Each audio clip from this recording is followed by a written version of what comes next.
Bonjour à tous pour notre première recette aujourd'hui. Nous avons un moelleux au chocolat, une chantilly à la pina colada et un petit rocher coco. Je vais vous montrer tout ça tout de suite.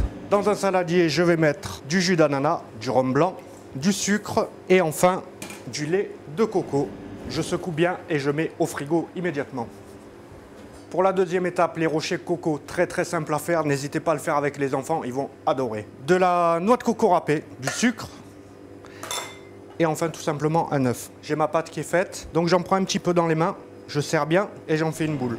Les rochers coco sont prêts, j'ai préchauffé mon four à 200 degrés et je vais les enfourner entre 5 et 7 minutes. Il faudra garder un petit œil dessus, quand ils sont bien dorés, on pourra les sortir.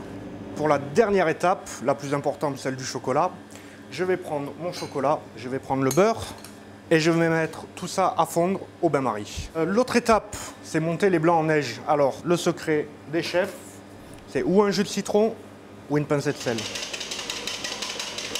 On va aller faire un petit point sur notre chocolat pour voir où il en est. Allez, la prochaine étape, les jaunes d'œufs et le sucre.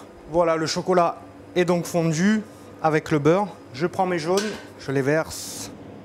Le rôle des blancs, ben, ça sera de faire lever un petit peu le gâteau. Donc c'est très important de les incorporer comme dans une mousse au chocolat. On veut garder l'air qu'il y a dans les blancs pour faire lever le gâteau. Et là, je vais enfourner, four à 180. On est entre 12 et 14 minutes, ça va dépendre de votre four. Et voilà notre recette pour aujourd'hui. À faire avec les enfants pour Pâques ou pour un gâteau d'anniversaire. Le moelleux au chocolat, le rocher coco et la chantilly pina colada. Bon appétit!